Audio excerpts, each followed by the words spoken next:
Hoy escuchar a Baltasar Caravero, que está presentando como parte del encuentro anual de investigación, innovación e integración de la UC, una ponencia sobre la dinámica entrópica en la sociedad peruana. Baltasar, bueno, es profesor del Departamento Académico de Ciencias de la Gestión y tiene una larga trayectoria de investigación vinculada con asuntos y con situaciones sistémicas, ¿no? Que décadas atrás tomaron la forma de una preocupación sistemática por lo que es la responsabilidad social, y que ha ido, digamos, profundizando y sumando capas en esa problemática tarea de pensar los asuntos organizacionales con un sentido sistémico y por tanto asumiendo la complejidad que viene de la mano con ellos. Y así es que Baltasar está vinculando nociones que vienen de la ciencia natural, de la ciencia incluso dura, ¿no? Como la entropía, ¿no? Para pensar lo que ocurre en nuestra sociedad pensado como un sistema y un conjunto de organizaciones que están atravesadas por dinámicas que terminan generando disolución, ¿no? Que nos terminan, digamos, inviabilizando como sociedad. Así que, de hecho, tiene varias publicaciones, Baltaco, sobre esto, varias en progreso, algunas ya publicadas y tal. Y así que hoy día tendremos una versión, supongo yo, más sinóptica, ¿no? Más así, apuntada, ¿sí? ¿Ok? Sobre el asunto y bueno, vamos a empezar. Bueno, voy a empezar. Tengo que seguir esto para no estar viendo la computadora, para poder pasarlo desde otro lado. Bueno, la gente que conozco, la que no conozco, pero voy a intentar tener una línea sintética. No voy a desarrollar demasiado, voy a presentar ideas reflexivas, algún comentario. Vamos a ver cómo sale. Yo mismo no sé cómo va a salir. Sobre todo. Ya, la presentación la pensé de esta manera. Primero, mostrar cuál es mi perspectiva. ¿Por qué uso el término? ¿Qué diablo significa entropía? ¿Y cómo podíamos eventualmente usar este término para tratar de comprender lo que ocurre, claro, de manera muy sintética, ¿no? En el Perú, o lo que ha ocurrido en el Perú. Claro, con alguno que otro dato, no muchos datos. ¿Por qué digo que eso es entropía? Luego, vamos a hacer lo que sería pues, la entropía de la sociedad peruana en los siglos XIX al XXI, pues, sobre todo hasta el 2016. Las fechas no hay que tomarlas en serio y pensar que son fechas estrictamente bien establecidas. Uno, por esto, aproximándose para tratar de integrar tiempo. Y luego hay un ejercicio que hice utilizando los censos, que es el último tópico que presento, que sería el actual en el Perú. Tomo 10 variables, digamos, saco de los censos del 40 al 2017. Esto, claro, puede que no sea exactamente muy científico, pero es un ensayo aproximativo al entendimiento de los elementos que van funcionando, como van influyendo al resto de la sociedad o a la sociedad, para que esto se convierta en una dinámica que es organizadora, entrópica. ¿Qué significa? Pero más actualmente. Bueno, eso es un poco. Vamos a ver si resulta. Antes, unas citas. O sea, no pienso, pueden ser a veces simultáneas. Edgar Morin, es un pensador francés, un filósofo y sociólogo francés, todavía vive, tiene 102 años, que tiene esta cita, yo lo sigo, tanto pareció pertinente, justamente porque uso diferentes tipos de disciplinas para abordar el problema. El conocimiento es un fenómeno multidimensional, en el sentido de que de manera inseparable, a la vez es físico, lógico, cerebral, mental, psicológico, cultural, social. Esto está en varios textos. En una pequeña serie, este es el librito que se llama El Método. La referencia ahí, 2010, página 20 es la página y de dónde viene, ¿no? Y luego hay un profesor nuestro, John Earls, que además fue mi asesor de tesis y doctorado. Él es antropólogo y físico. Más que por el lado de la antropología, me ayudó por el lado de la física.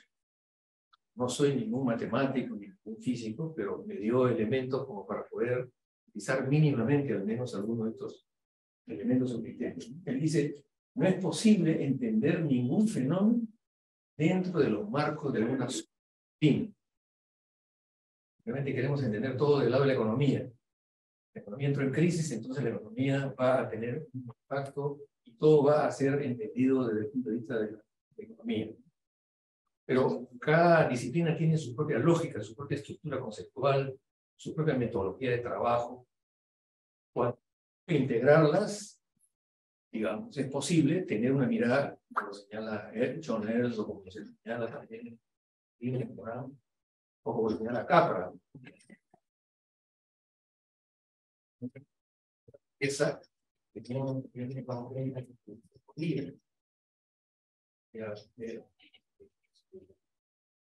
y luego hay otro autor internacional peruano, ya murió, es un médico, Cabanillas, médico, de sociobiología, le gustaba eso, que dice, esto me parece pertinente también, la información es atributo exclusivo de la materia viva.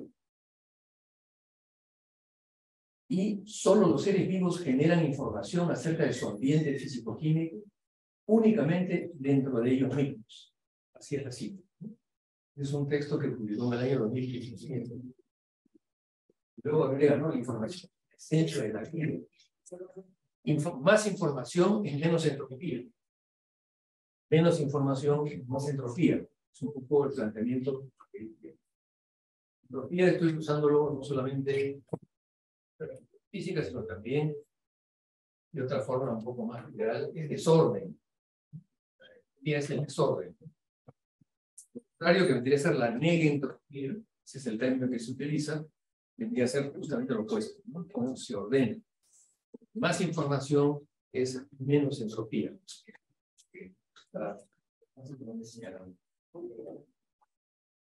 Algunas ideas que tienen que ver con la perspectiva que estamos usando. Vamos a cubrirlo, me voy a pasar como tal que vean diferentes aspectos. La historia humana es un proceso de modificaciones continuas de infinidad de aspectos y dimensiones. Están señalando qué es lo que tengo que hacer para elaborar la videoconferencia.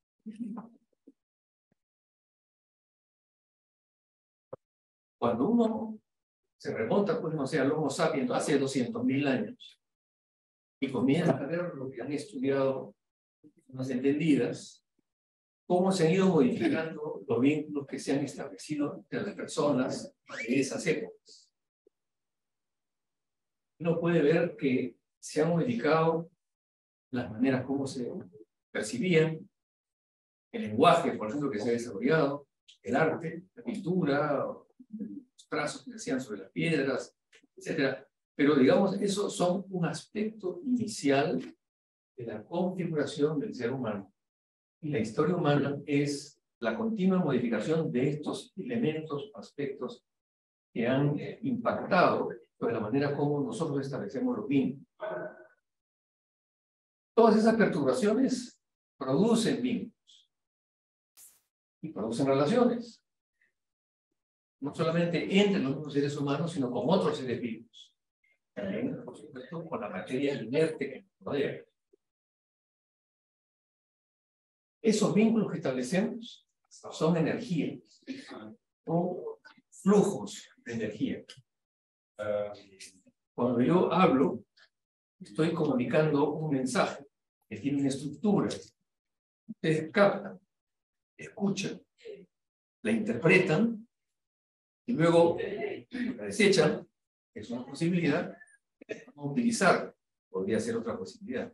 Pero digamos que la energía no solamente es lo que está, pues, en la luz eléctrica, en los aparatos eléctricos que usamos, la energía está en los vínculos que establecemos. Pero esos vínculos que establecemos no los medimos. No sabemos qué cantidad de energía nos transmitimos cuando establecemos una vinculación, por ejemplo, una conversación, por ejemplo, una clase, por ejemplo, una charla, no sabemos. Pero, sin embargo, eso, desde la perspectiva que estoy usando, se da, y eso es lo que quiero tratar de explicar y mostrar. La sociedad humana ha identificado una gran variedad de tipos de energía, ¿no?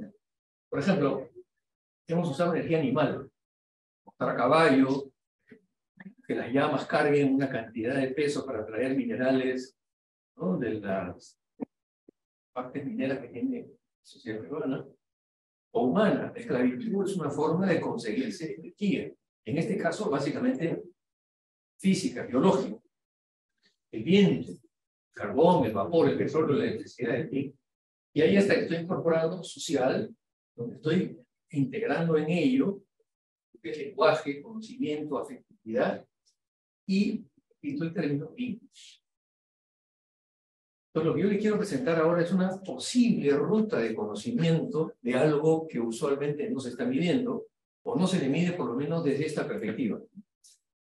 Medirlo es bien difícil. Puede que estimarlo, pero no está considerado en términos cuantitativos. Generalmente los antropólogos trabajan algunos temas, los psicólogos trabajan otros temas, pero desde el punto de vista de la sociedad en su conjunto, los patrones de vínculos que predominan en un momento determinado no se perciben como algo que puede ser estimado en términos cuantitativos, por ejemplo en kilovatios. Es lo que yo pretendo hacer y presentarles ahora.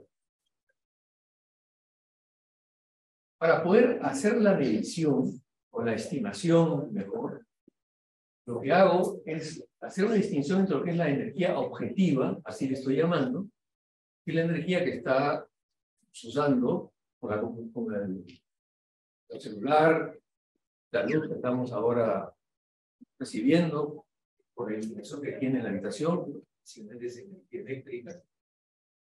Y luego quiero distinguir esa energía que sí se mide, a la cual tenemos acceso, y podemos eventualmente nosotros mismos, pero básicamente las empresas encargadas de la producción de esa energía, medir lo que recibimos, ¿no?, en nuestras casas, cuando llega el recibo de la luz, ya sabes cuánto ha consumido, etc.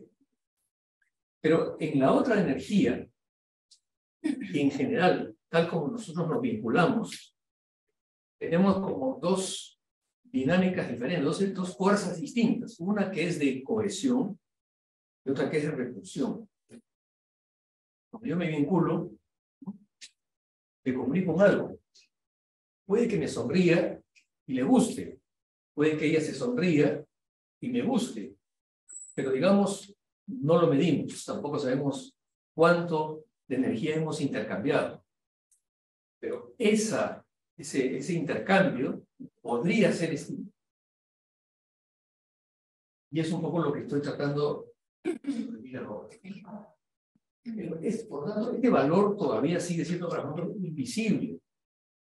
Es un valor básicamente invisible, ¿no? Y por eso he hecho esta distinción entre la objetiva y esta otra.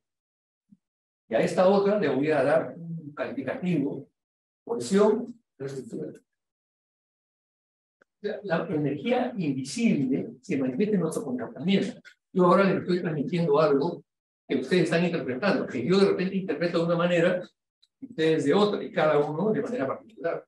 Pero estoy transmitiendo un algo, entre comillas, que vendría a ser energía, y ustedes la incorporan, sea porque interpretan las palabras que estoy pronunciando, o sea porque, pucha, este pata, qué simpático como habla.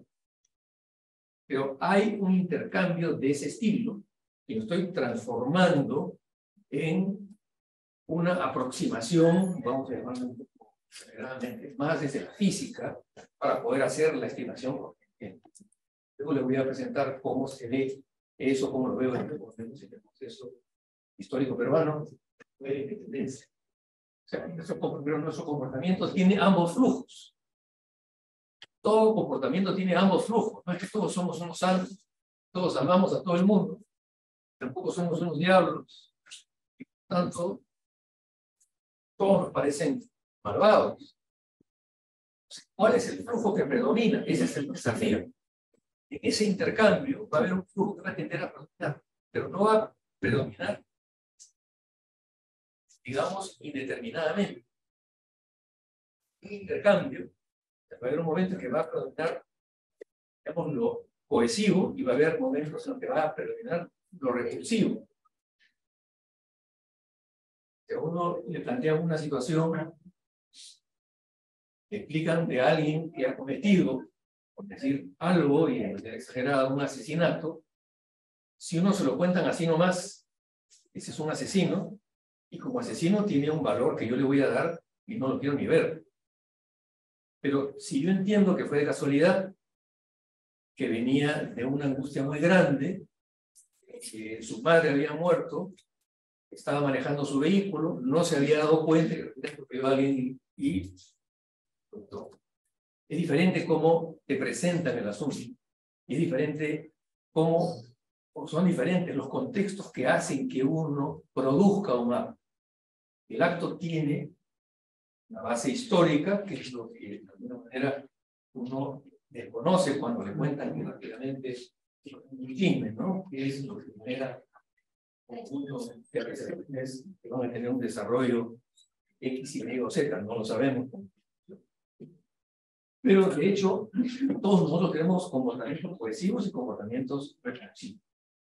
Lo que quiero decir es que la vinculación que establecemos de nosotros es una vinculación que tiene esa complejidad y que puede ser un instante cohesiva y en otro instante repulsiva. Y el desafío que planteo es cómo establecer el balance. Cuando predomina un balance cohesivo, va a tener un resultado. Cuando predomina un balance repulsivo, va a tener un resultado distinto. Lo cohesivo lo considero como positivo. Lo repulsivo lo considero como negativo. Pero no necesariamente siempre tiene que ser así. Lo repulsivo a veces puede ser positivo y lo cohesivo puede ser negativo. En fin, eso es algo para pensarlo, ¿no? O sea, la cohesión que genera el nacionalsocialismo en Alemania, para los alemanes en ese momento era positivo, para el resto del mundo era negativo. Yo digo, el balance va a variar. A veces lo repulsivo para otros suele ser negativo, para otros también. Entonces, para hacer la estimación, lo que yo he hecho es basarme en un físico norteamericano que se llama Eric Chason. Y bueno, Eric Chason establece que dependiendo del sistema en el cual uno esté, la cantidad de kilovatios por persona va a variar. Si yo pertenezco a una sociedad, a un sistema tradicional, que no tiene pues, medio de comunicación, que no tiene ni siquiera luz eléctrica o energía eléctrica, por decirlo de otra forma, probablemente va a tener, era el estimado que hacía de 0.6 kilovatios por persona por día. Es la energía que va a tener, pero esa no es energía eléctrica solamente, y seguramente lo es en alguna medida, sino es simplemente la energía de intercambio que hay. En el sistema que denominamos moderno, la equivalencia es de 2.7 kilovatios por día. Y en el sistema tecnológico, ya sería mucho más adelantado, sería 12.7 kilovatios por persona. Cuando él hace esta medición, esta estimación, lo tiene que, salvo Estados Unidos, en ese momento, 2005, 2006 más o menos, en ese momento, el único país que tenía 12.7 kilovatios por persona por día en Estados Unidos. Promedio, ojo, es promedio, no hay que pensar que así es necesariamente. Europa tenía 4.5. Y por supuesto, América Latina y otros países del hemisferio sur tenían bastante menos, ¿no? Digamos que tenían entre 0.6 y 2.7. Esto dependería de cada país, de cada situación, de cada... Muy bien, entonces, ahí tengo la perspectiva. El intercambio, zonas, contiene una energía. Esa energía podría ser estimada. Se podría estimar sobre la base de estas consideraciones. Pero de todas maneras requeriríamos, creo que acá tengo que proceder. Ya, todavía. Pero dependería de tener una referencia objetiva.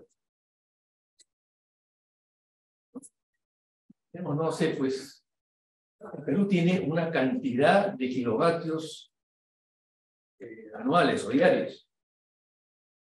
Si eso lo dividimos entre las personas que somos y nos referimos al censo del 2017, que es el último que tenemos, o algunas proyecciones que ya ha hecho INEI, vamos a encontrar que tendremos un número.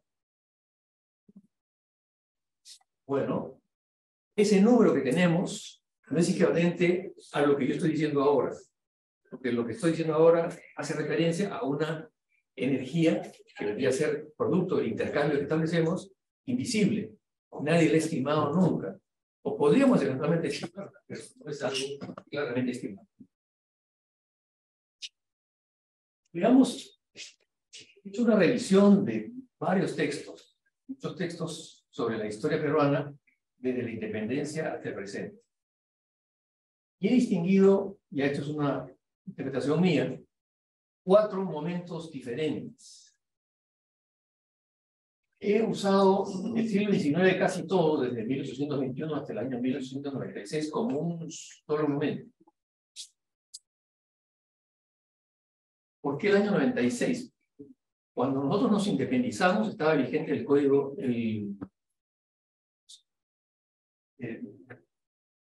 estaba muy presente lo que nos traía Cádiz. Es la Constitución de Cádiz de 1812. Cuando éramos colonia, la Constitución de Cádiz de 1812 tenía vigencia. Luego ha habido pues otras constituciones que se han dado, pero la Constitución de Cádiz de todas maneras tuvo influencia en el pensamiento liberal de la época, y bastante.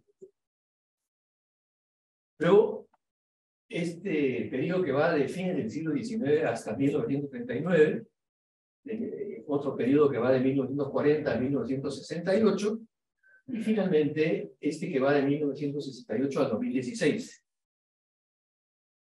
Yo voy a destacar algunos elementos.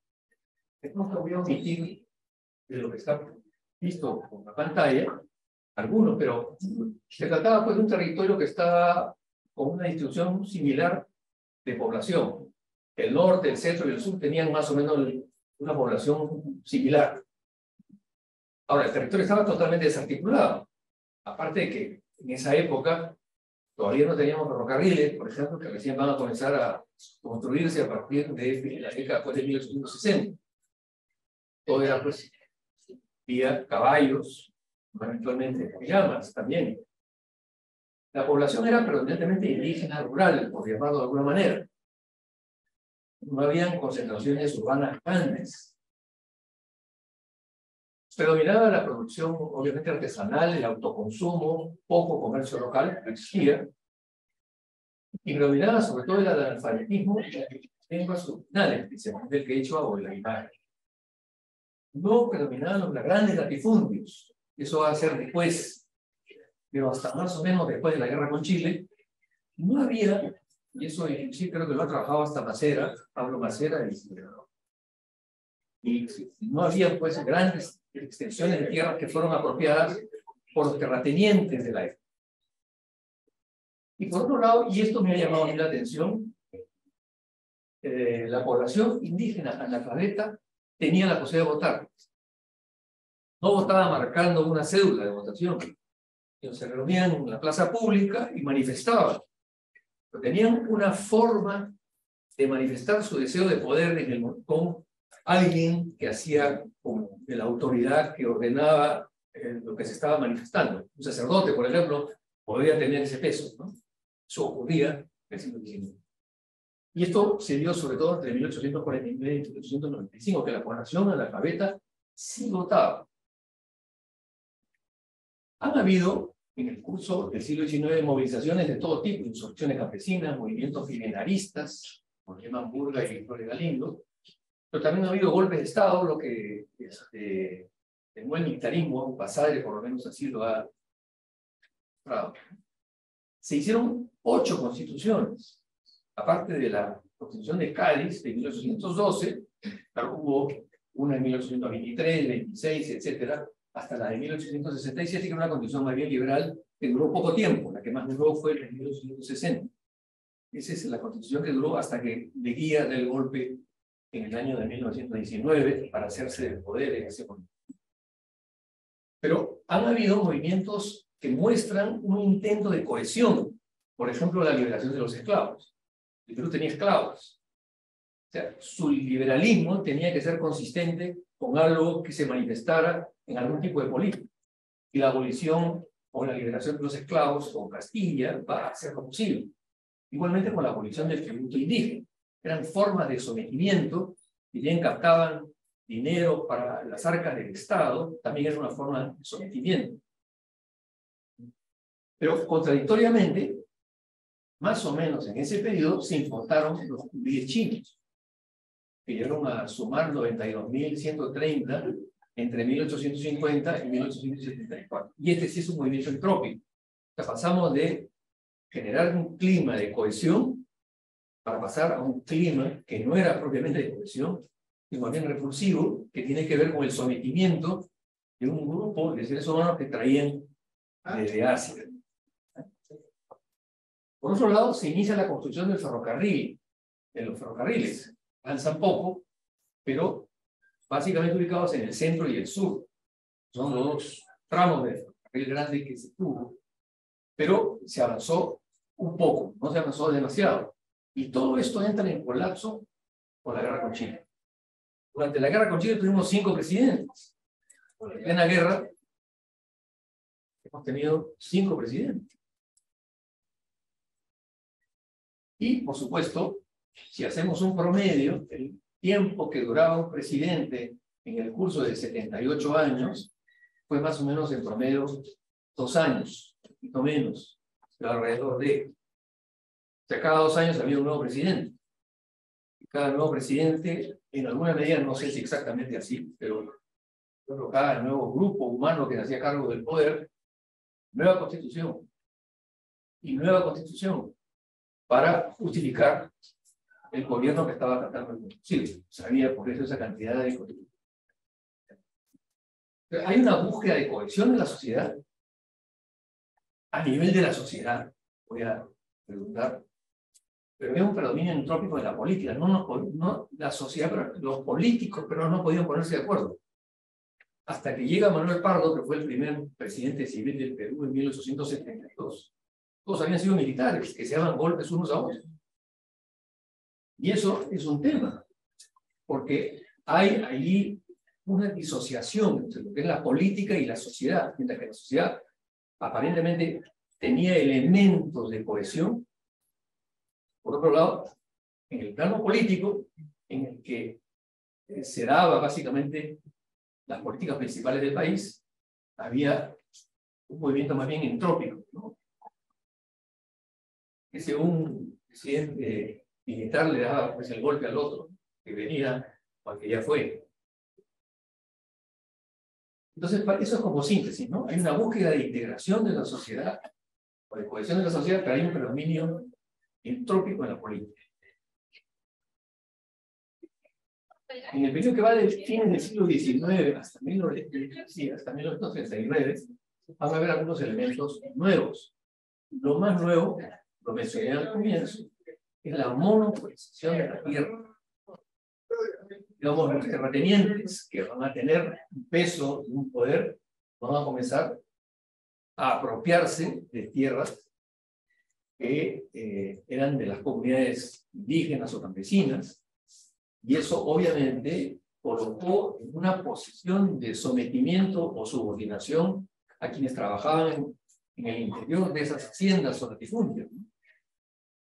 Pero básicamente quienes eran analfabetos eran los indígenas, y se le quita el voto analfabeto. En 1896 se le quitó el voto al analfabeto. Ya no podían votar los indígenas. Y eso va a generar una dinámica completamente nueva de la sociedad, porque ya no tenían cómo manifestarse en términos de decidir quién debía o quién podría eventualmente ser gobernante a nivel nacional, pero también a nivel, digamos, municipal. Y eso es importante comentarlo, ¿no? Va a haber, pues, una movilización centralista. Va a comenzar a tener una mayor centralización, con mayor fuerza la capacidad de centralización del Estado. Se van a generar también movimientos descentralistas, como aquel que hubo en Arequipa en 1931. Bueno, Guía va a ser derrocado en agosto de 1930 por un golpe en manos de Sánchez Cerro. Y la declaración que hace Sánchez Cerro es una declaración que firma José Luis Bustamante Rivero, porque tuvo la posibilidad de hacer una alianza en ese momento. Ella ya tenía 11 años en el poder y tuvieron esa posibilidad de hacer una alianza para colocar a un nuevo gobierno, que además prometió, pues, una fuerza descentralizadora que no la pudo poner en práctica. Pero mientras estuvo Sánchez Cerro en el gobierno, hubo varios golpes militares. Sánchez Cerro pasó de ser el presidente por el golpe de agosto a febrero de 1991. En febrero de 1991 le da un golpe a la Marina,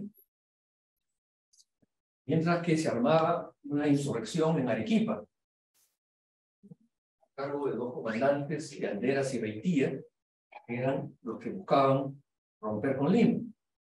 Y en ese contexto, a su vez, va a haber otro militar, el comandante Gustavo Jiménez, conocido como el Zorro Jiménez, que va a ser el que va a salir del Callao para, digamos, evitar la insurrección, frustrar la insurrección arequipeña, pero a mitad de camino se da la media vuelta y él viene a Lima y le da el golpe al presidente, a don Ricardo Díaz, que fue el que puso la Marina.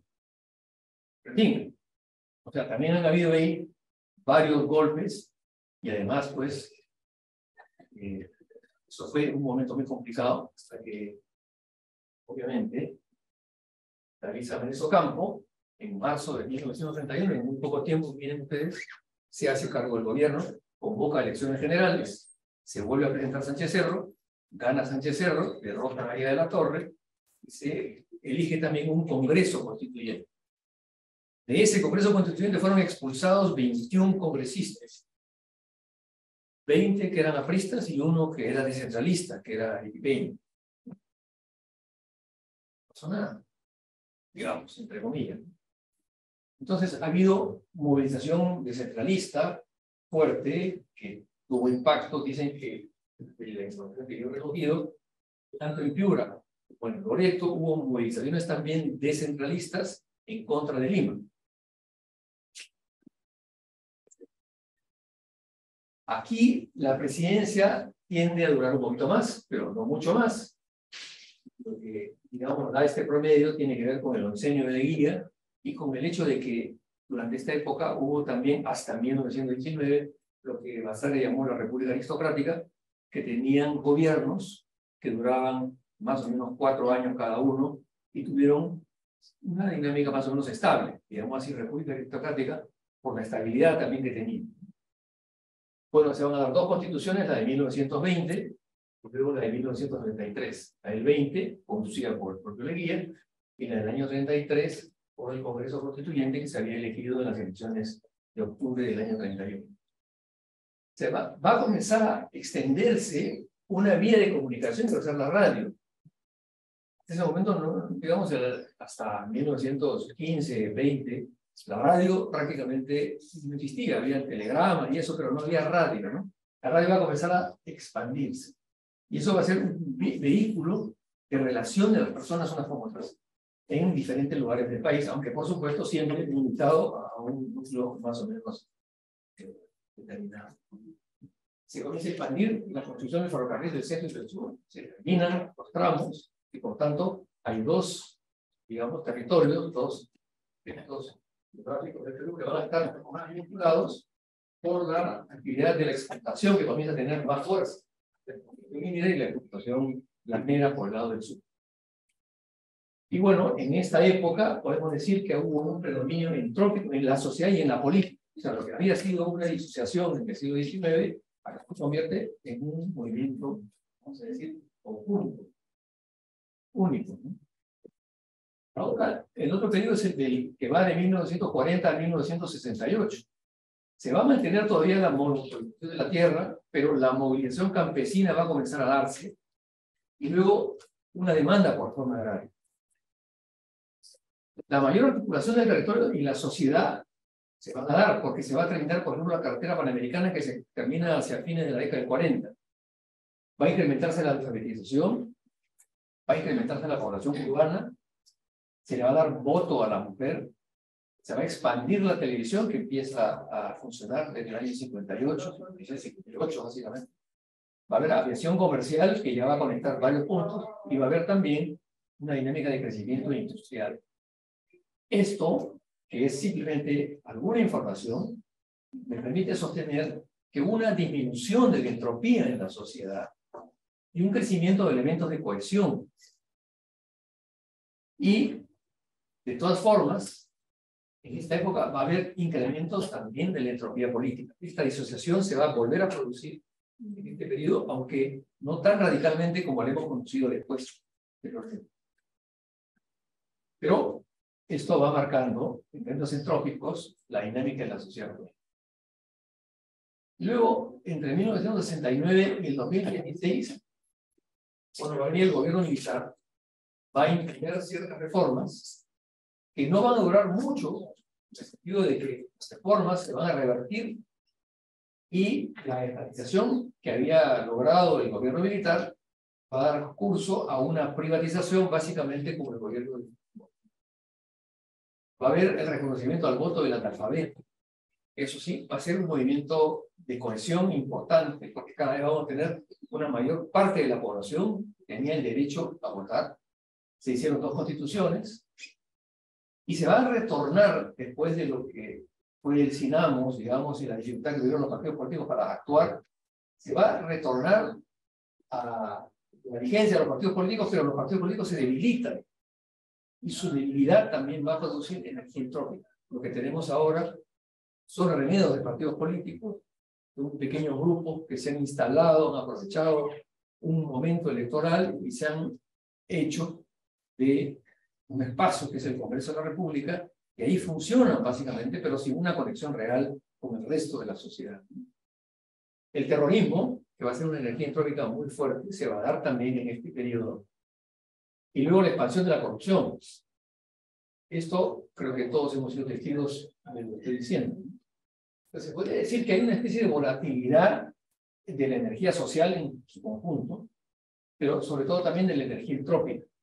Entonces, van a haber momentos de cohesión y van a haber cohesión impuesta, ¿no? La cohesión que impone. El gobierno militar entiende que el Perú está pasando por una situación muy complicada y dice, vamos a imponer, estas son las políticas, ¿no? Se va a crear la reforma agraria, la comunidad laboral, ¿no? La estatización de varias actividades importantes del Perú, se va a establecer la propiedad social, y luego, ya dije, todo eso va a ser una cosa impuesta, pero lo impuesto se va a ir evaporando después del golpe de Morales Bermúdez, pero no fue con Morales Bermúdez que esto se va a dar así como lo estoy diciendo, sino después, con las elecciones que hubo de Belaúnde y posteriormente.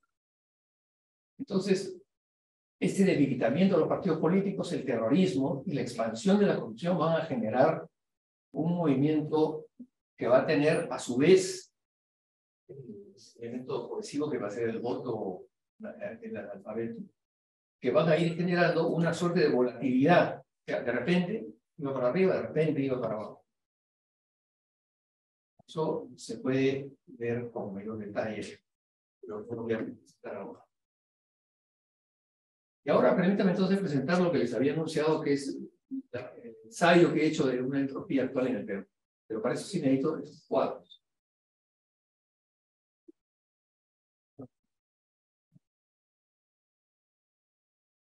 Y nosotros vemos la población total, nos hemos multiplicado hasta el año 2017 4.45 veces.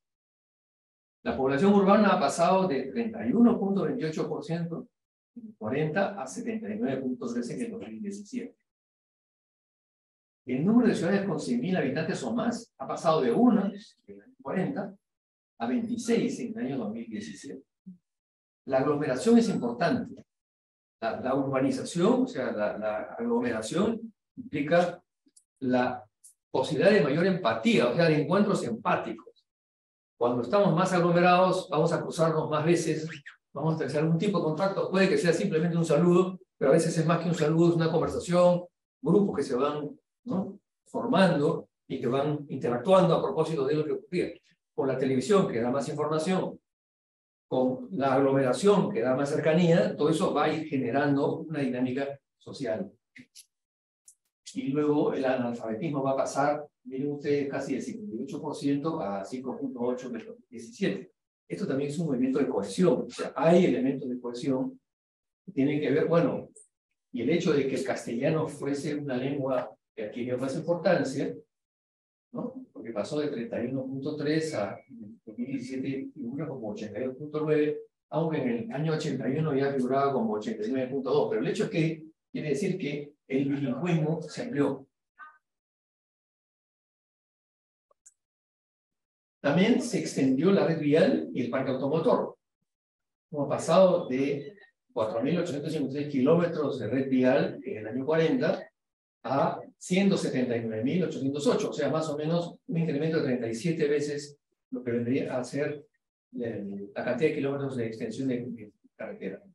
Y los automóviles pasaron de 25.000 a 4,5 millones más o menos en el 2017. Es un elemento también muy interesante. Si nosotros vemos los equipos de comunicación en los hogares, radio, teléfono, televisión y celular, lo que más llama la atención es como desde el 93 hasta el 2017 hay un salto espectacular en lo que se refiere a televisión en los hogares y a celular. Hoy en día esto seguramente es mayor, pero por lo menos hasta el 2017 toda esa población ahora bilingüe, ya no analfabeta, va a tener medios de comunicación para contactarse con los centros urbanos que han crecido enormemente y por lo tanto aquí hay una transformación importante en lo que sería el patrón vincular de la sociedad peruana. Ahora, yo he escogido unos elementos y he visto cuáles han crecido más rápidamente. 40 y el 2017. Por ejemplo, acceso a teléfono fijo o celular se multiplicó 1.853 veces. El acceso a radio y televisión, 2.950 veces. Y conflictos familiares, 324 veces. ¿Qué cosas son conflictos familiares? Separaciones de parejas o divorcios. Separaciones cuando se han juntado, pero no están formalmente reconocidos en la municipalidad, por ejemplo. Pero aquí, digamos, unos como otros también han generado una dinámica de mayor interacción comunicativa a través de los medios de comunicación que se estaban usando, y al mismo tiempo se ha generado en el interior de las propias familias problemas que se han manifestado en estas rupturas, que a su vez han generado modificaciones psicológicas, mentales, afectivas, en todos los que estaban vinculados a la unión familiar anterior, ¿no? Pueden haber sido los hijos, los cuñados, los parientes, padres, en fin, ha habido una modificación en el sentimiento familiar. Y eso también me parece importante destacar. Bueno, acá explico nada más qué significa cada uno de estos elementos. Por ejemplo, ahí se incrementó la población electoral, desde luego. Los eventos políticos significativos, que son golpes de Estado, insurrecciones sazonadas, paros nacionales, actos de terrorismo, conflictos socioambientales, ¿no? Que está acá, aquí está. Se aumenta 137 veces, no es poca cosa, en comparación con los otros que aumentaron desproporcionadamente, pero esto es de todas maneras importante. Después, la informalidad, ¿no? Que tiene un peso grande. La informalidad, la P informal, básicamente aquí se multiplica 11.29 veces, tomando en consideración un estudio que hizo el INEI para la informalidad en 1940 a propósito de la información que se da en ese época. Pero de todas maneras es un incremento importante, ¿no? Porque la población ha crecido mucho y el 11 veces es muy grande. Igual, trastornos y enfermedades mentales, por ejemplo, son registrados en los centros nacionales. Eso también ha sido interesante.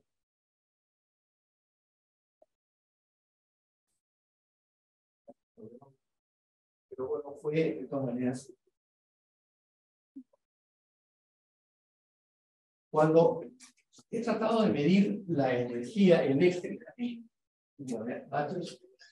está cada departamento y lo que tenía en el año 40, y después 64, porque no había en el censo 61, en el 90, tampoco había información así, en el censo, en el 2007 y en el 2017. Y pueden ver, si ven claramente, está el número de gigavatios en IMI Callao, en Arequipa, en Ica, Cusco. Esto está ordenado más o menos en orden de importancia, ¿no? Como se puede ver, el peso de Lima por relación al resto.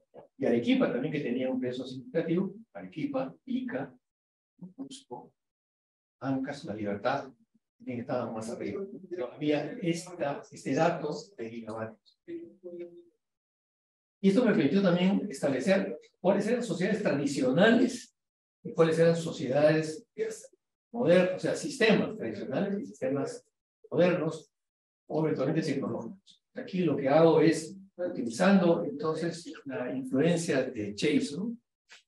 Establecer en el Perú qué cosa era básicamente, predominantemente, ¿no? Tradicional, moderno. Y hay varios que pasan de tradicional 1, hecho esta distinción, hasta tecnológico arriba, en el caso de Callao, o en transición a tecnológico 1, que sería el caso de Arequipa, moderno, Ica y otros. Y van quedando cada vez menos tradicional 2, que uno ve mucho más claramente en los periodos anteriores. El porcentaje de población electoral pasa de 8% más o menos de los que votaron, de la población total que votaron en el año 31, a 75% que votó en el año 2016. Y esto me permite, este último cuadro, realizar lo siguiente. Si ustedes se fijan acá, he colocado menos y acá más.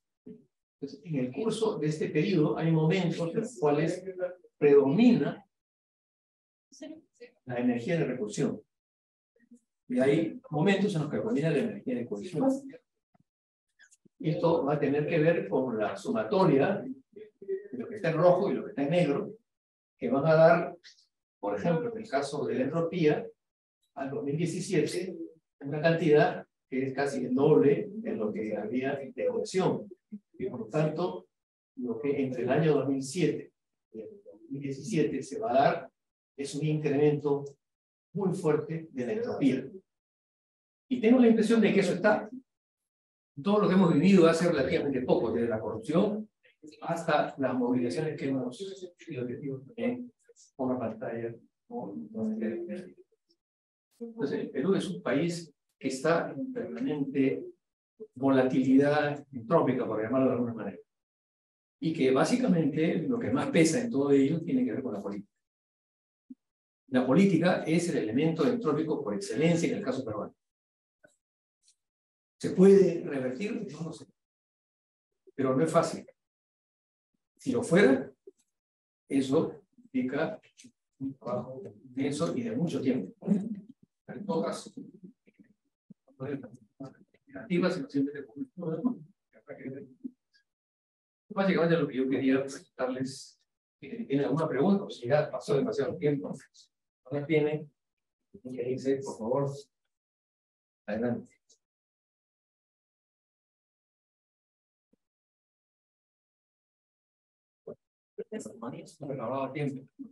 Sí. Una pregunta. Claro. Profesor, entonces, en la construcción del capital social, ¿hay una influencia directa de la energía de cohesión y la energía entrópica? Siempre, en toda relación, en todo vínculo, hay ambas. Hay que ver cuál es predominante.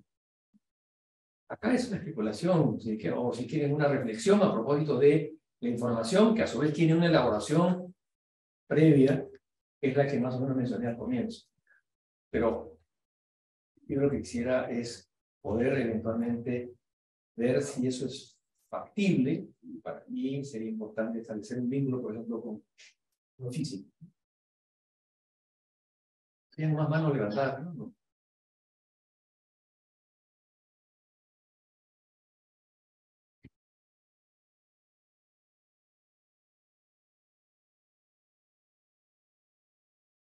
Pero puedo hacer un comentario, Baltar. Bueno, en primer lugar, es fascinante, ¿no? Esta búsqueda de usar conceptos, digamos, que vienen de la física para entender lo que pasa en nuestra sociedad y la complejidad de hacerlo.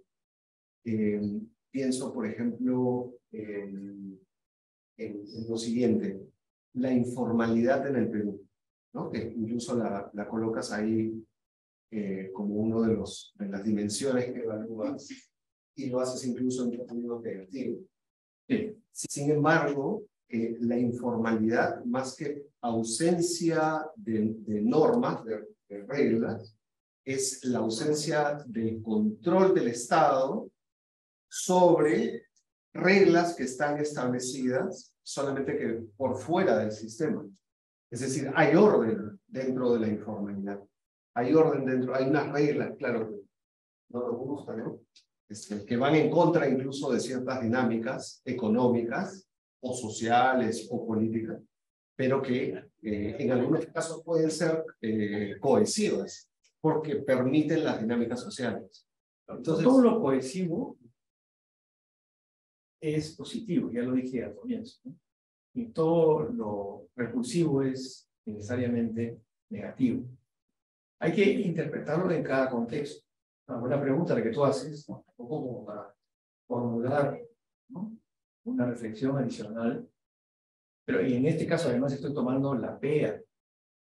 Y la definición más clásica que ha habido respecto de la PEA informal.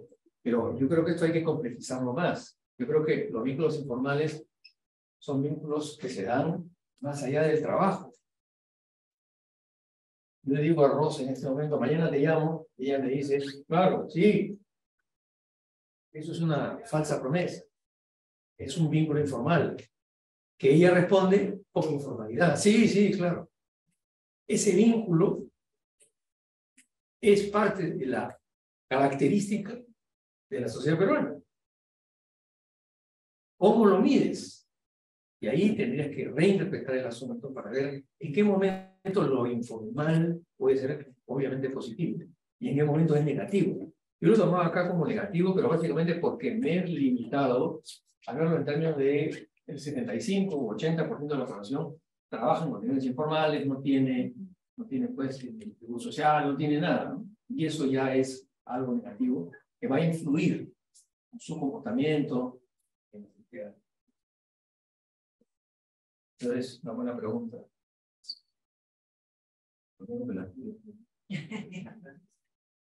Sí.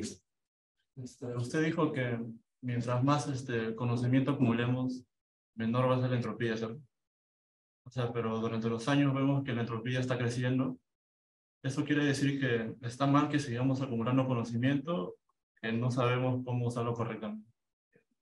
La información quiere decir nuevo conocimiento. Que uno apruebe el año escolar no quiere decir que tenga más conocimiento. O sea, conocimiento es algo más complejo que simplemente estudiar y aprobar. tiene que ver con cómo aplicas ese conocimiento. Y por ahí viene un poco la duda y la reflexión. Está bien, tú interpretas acá una contradicción. ¿Cómo puede ser que? Pero la contradicción está en el mismo proceso vincular. Imagínate algo que va así, mira.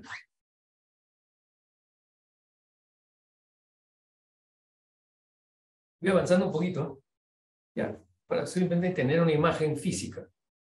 Las cosas avanzan y retroceden al mismo tiempo. Avanzan y se transforman. Tú no eres el mismo ahora que el que fuiste hace 45 minutos. Nosotros estamos permanentemente transformándonos. No nos damos cuenta, pero aperturamos o cerramos, pero en cualquier caso es una transformación que hacemos de nosotros mismos. Por lo tanto, la información entendida bien, no como un dato que me dan, ¿no? Rusia invadió Ucrania, es un dato. Y ahí, ¿cómo vas a usar ese dato? ¿Cómo lo interpretas? ¿Qué información tienes para llegar a la conclusión de que debieron o no debió ser? ¿O qué vínculos están haciéndose entre Rusia, la China, Irán o lo que fuera, ¿no? Que puede ser una especulación, ¿no? Porque la información entendida no como el dato, no como el conocimiento. El conocimiento no es solamente una sumatoria de datos, también con interferencias. Pero, claro, no tienes una respuesta. No tienes una respuesta así contundente. O sea, sí, hemos aumentado en la educación. Somos cada vez más educados, por supuesto. También tenemos una crítica a las universidades, que cada vez son no tan buenas como uno quisiera que fueran, ¿no? Hay esta contradicción permanente que forma parte del proceso humano, pero también específicamente del proceso peruano. Avanzamos y retrocedemos. Avanzamos, hay momentos en los que somos, por más que tengamos doctorado, de repente nos comportamos de una... ¿Hay cuántos doctores deben haber en el Congreso? No lo sé, pero deben haber varios, ¿no? Deben tener un título de doctor. No lo sé. Algunos son médicos, creo. Pero no es tanto la información que uno tiene, sino cómo la usa para establecer el patrón de vínculos y en ese patrón de vínculos generar una energía predominantemente cohesiva o predominantemente entrópica. El proceso nuestro es un proceso complejo de entropía, negentropía, entropía, negentropía. Ese es un poco el... Hay un momento en que es negentrópico, hay un momento en que es entrópico. No sé si tienes otra duda ahí. No es tan fácil, ¿no?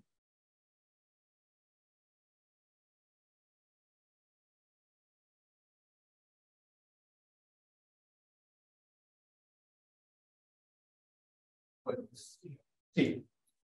Si bien la entropía, bueno, podría ser esto considerado como un platillo ya que es demasiado general y, bueno, sin embargo, busca una cierta estructura, ¿no? Se explicó, ya que hay una base de datos. Si bien se puede aplicar a la sociología, pero saliendo ya un poco del tema, ¿cómo podríamos aplicar esto del concepto de la entropía en el arte? Bien, o necesito un poco más de estudio para saber sobre esto. Las cosas son, independientemente de que querramos que sean, que no sean. Todo es. Pero no podemos decir si son buenas o malas, si son negentrópicas o si son entrópicas. Cada cultura, cada sociedad, cada espacio, cada territorio con su población va probablemente a poder estar más claramente, digamos, en la perspectiva de poder establecer si son o no entrópicas o negentrópicas. El arte clásico, por ejemplo, un retrato, una obra de arte. Un retrato formidable, ¿no? En el siglo XVI, XV, qué sé yo, premiaban los retratos, ¿no? Después han venido otras corrientes, nos han mostrado obras de arte como esta, o la música, ¿no? Porque no tiene por qué ser solamente la música. Pero la música, ¿no? La música de ahora es una música que te invita, no sé, a la reflexión, o es una que te lleva simplemente a mover el cuerpo. Eso va a variar, ¿no? Pero sí podría aplicarse, simplemente que habría que tomarlo en función al contexto en el cual se genera. El huayno es entrópico o negentrópico en el medio de Alemania. No sé. No puedes descontextualizarlo. Tendrías que mirar contextualmente El contexto del artista. qué te transmite. El nombre. Una gente mirar una pintura puede es de repente un cuadro con 4 puntitos y una raya resulta siendo una obra de arte.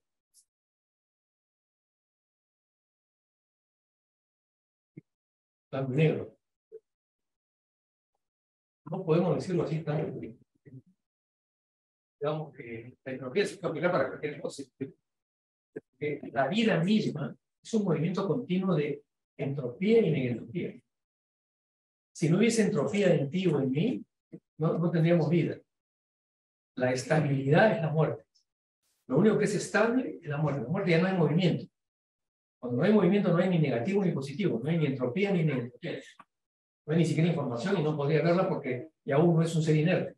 Entonces, la información tampoco nos daría la solución de nada. Somos un ser simplemente muerto. O sea, la vida misma es un proceso así. Si no hubiera, digamos, entropía y negentropía, no habría vida. Esto, pues claro, pueden haber seguramente algunos movimientos a nivel de las partículas que componen la mesa, pero esto es un material inerte, acá no hay vida.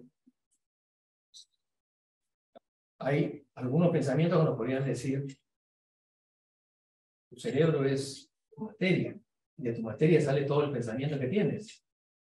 O puedes hacer las especulaciones que quieras a partir de la masa cerebral que tienes y de la conexión celular que hay, las sinapsis que se generan, fin, ¿no? Las células espejo, por ejemplo. Ya. Pero digamos que no puedes concluir tan radicalmente. Eso simple, poco a poco, hay que ver, visualizar y ver en qué contextos podría eso darse. Pero sí, bueno, es una buena pregunta también. ¿Eres artista tú, no? Yo estudio sociología. Es sociología. Y como tú mismo, como yo también.